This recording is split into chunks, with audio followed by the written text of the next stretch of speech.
Hola a todos, ¿cómo les va? Ahora sí voy a transmitir un poquito así de frente.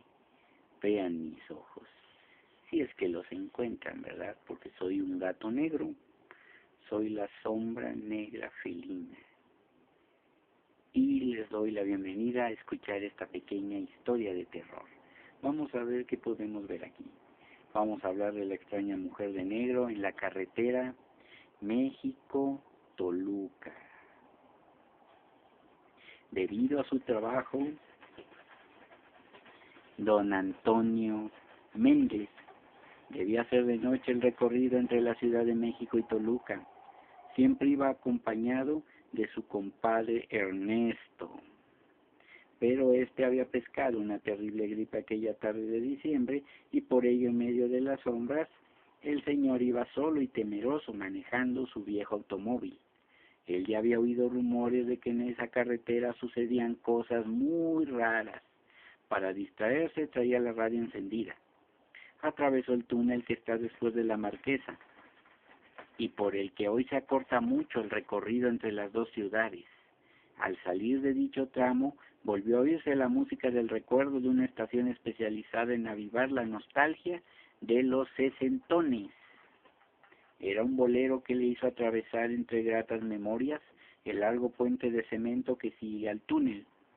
Después circuló entre los cerros cortados de Tajo para dar paso a la nueva carretera que, por cierto, cuando esto sucedía, tenía poco tiempo de haber sido inaugurada. Gilberto empezó a cantar acompañando al intérprete de la radio cuando de súbito al dar una vuelta vio a una anciana de negro que caminaba hacia adelante al lado de la carretera. Esto le pareció muy raro, pues sabía que en kilómetros a la redonda no había ni una sola casa. Ah, caray, ¿qué hace solita por acá y estas horas? Consultó su reloj de pulsera. Eran pasaditas de la medianoche. Antes de que alcanzara a la mujer, empezó a bajar el empinado terreno, alejándose de la carretera. Por cierto que parecía caminar inusualmente rápido, pese a que no aparentaba mover mucho las piernas. Cuando el señor pasó por donde la mujer había empezado a descender, ya no se le veía ni la cabeza. El hombre no pudo evitar sentir una presión en el pecho, pero se esforzó por no dar demasiada importancia al suceso. Sin embargo, un nuevo descubrimiento lo puso alerta, tenso, lo cual le preocupó sobre todo porque el médico le había recomendado evitar las emociones fuertes dadas sus dolencias cardíacas, para acabarla de fregar.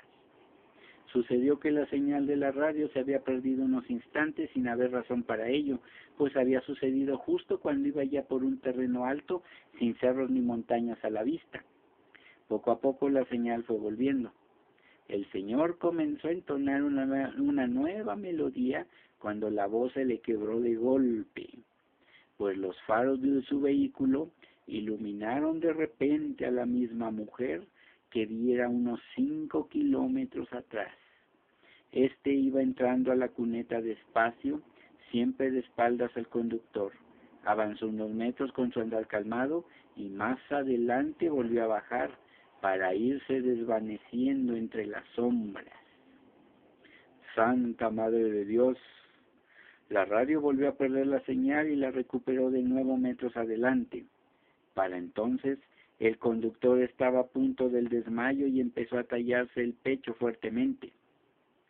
Aceleró, con peligro de no poder controlar el auto entre las curvas, pues deseaba alejarse de ese paraje cuanto antes. Disminuyó la velocidad cuando pudo ver las luces de la ciudad de Toluca. Solo entonces se sintió seguro de no volver a encontrarse con el espectro de la mujer enlutada. Esto es lo que nos cuentan estas pequeñas historias de terror. Espero que la estén gozando todos ustedes. Ay, cómo me divierto en mi negra vida. No las había escuchado así, pero bueno, vamos a seguir adelante narrando algunas que otras pequeñas historietitas de terror. ¿Sale? Vamos a ver Yo sé que ya he narrado muchos de La Llorona, pero me gusta. Vamos a narrar otra. La Llorona. La Llorona es un alma en pena que pasa la noche vagando por las calles. Su escalofriante lamento aterrorizó durante siglos a todo aquel que lo escuchaba y generó una de las leyendas urbanas más conocidas de todo México. Consumada la conquista y poco más o menos a mediados del siglo XVI, los vecinos de la Ciudad de México se recogían en sus casas con el toque de queda, avisado por las campanas de la catedral. A medianoche, principalmente cuando había luna, despertaban espantados al oír en la calle tristes y prolongadísimos gemidos, lanzados por una mujer a quien afligía sin duda honda pena moral o terrible dolor físico. Las primeras noches, los vecinos se resignaban a santiguarse por el temor que les causaban aquellos lúgubres lamentos y gemidos, que según ellos pertenecían a un ánima del otro mundo. Pero fueron tantos y tan repetidos y se prolongaron por tanto tiempo, que algunos osados quisieron cerciorarse con sus propios ojos qué rayos era aquello. Y primero desde las puertas entornadas, de las ventanas o balcones y enseguida, atreviéndose a salir a las calles, lograron ver a la que, en el silencio de las oscuras noches o en aquellas en que la luz pálida de la luna caía como un manto vaporoso, lanzaba agudos y agónicos gemidos. ¡Ay,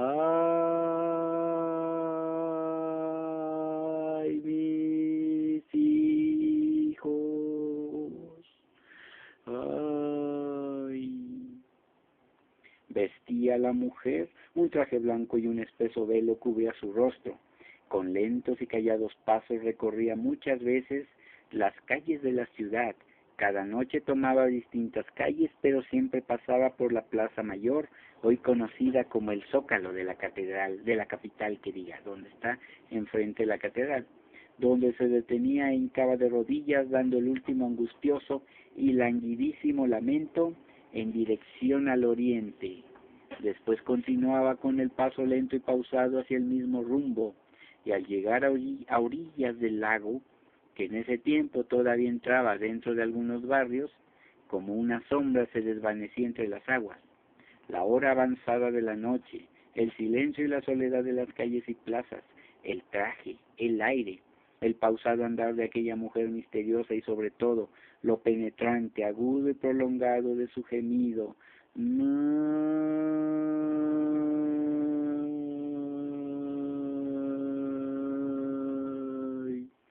Quedaba siempre cayendo en tierra de rodillas, formaba un conjunto que aterrorizaba a cuantos la veían y oían, y no pocos de los conquistadores valerosos y esforzados quedaban en presencia de aquella mujer, mudos, pálidos y fríos, como si fueran de mármol. Los más animosos apenas se atrevían a seguirlas a larga distancia, aprovechando la claridad de la luna sin lograr otra cosa que verla desaparecer llegando al lago como si se sumergiera entre las aguas, y no pudiéndose averiguar más de ella e ignorándose quién era, de dónde venía y a dónde iba, se le dio el nombre que todos conocemos en México, La Llorona. Así es como este espectro vaga por las noches y seguirá vagando por siempre y para siempre, hasta el final del mundo, por los siglos de los siglos, como dirían por ahí. ¿Verdad que no les gustó? Bah, ya, nunca se asustan, eso es lo bueno. Pero vamos a ver cuál es en sí lo que se llama el origen de este espectro de la chillona, digo, la llorona. Olvídense, la chillona también les llaman a las sirenas de las ambulancias, ya sean de patrullas también. Pero en fin, vamos a ver. Bueno, pues ya les narré más o menos cómo era este gemido terrible y tétrico que se oía y de quién era. Pero ¿quién rayos era? ¿Cómo surgió? El antecedente más conocido de la leyenda de La Llorona tiene sus raíces en la llamada mitología azteca. Una versión sostiene que era la diosa azteca Cihuacóatl, protectora de la raza mexica. Cuentan que antes de la conquista española, una figura femenina vestida de blanco comenzó a aparecer regularmente sobre las aguas del lago de Texcoco y a vagar por las colinas, aterrorizando a los habitantes de la Gran Tenochtitlán. Esto, aunque no lo crean, se encuentra en las llamadas crónicas mexicanas y al parecer es uno de los llamados presagios funestos que presenciaron los mexicas, más o menos allá por los años 1500 a 1519. Este es el sexto presagio que en ese tiempo se tenía. ¡Ay, mis hijos! ¿A dónde los llevaré, mis hijitos, para que escapen de tan funesto destino? ¿A dónde los llevaré, hijitos míos? Ya nos vamos, nos tenemos que ir. ¡Ay! Este era el lamento que en aquel tiempo los mexicas, consumado pueblo guerrero, escuchaba por las noches, años antes de la llegada de los españoles. Y muchos decían que era esta diosa, que era en realidad la madre de todos estos dioses terribles y sedientos de sangre, como Huitzilopochtli y todos los demás. Pero en fin, vamos a ver qué cosa más nos dice. Un grupo de sacerdotes decidió consultar viejos augurios. Los antiguos advirtieron que la diosa Cihuacóatl aparecería para anunciar la caída del imperio mexica a manos de hombres procedentes del oriente. Y la aparición, como ya dije, constituyó el sexto presagio del fin de la civilización mexica. Con la llegada de los españoles al continente americano y una vez consumada la conquista de Tenochtitlán, sede del Imperio Azteca, años más tarde y después de que murió doña Marina, mejor conocida como la Malinche, joven azteca que se convirtió en amante del conquistador español Hernán Cortés, se decía que esta era también otra Llorona, la que venía a penar al otro mundo por haber traicionado a los indios de su raza, ayudando a los extranjeros para que los sometieran, cosa muy improbable porque ella nunca traicionó a nadie.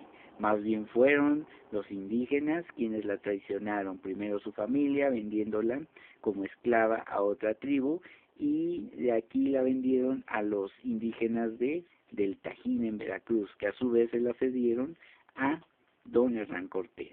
Esto es lo que nos marca y nos dice. Y hay otras lloronas todavía. Esta leyenda se extendió a otros lugares del país, manifestándose de diversas maneras. En algunos pueblos se decía que la Llorona era una joven enamorada que había muerto en vísperas de la boda y traía al novio la corona de rosas que nunca utilizó. En otras partes se creía que era una madre que venía a llorarle a sus hijos huérfanos. Algunos afirman que es una mujer que ahogó a uno de sus hijos y por la noche lo busca a lo largo de los riachuelos o quebradas exhalando prolongados lamentos.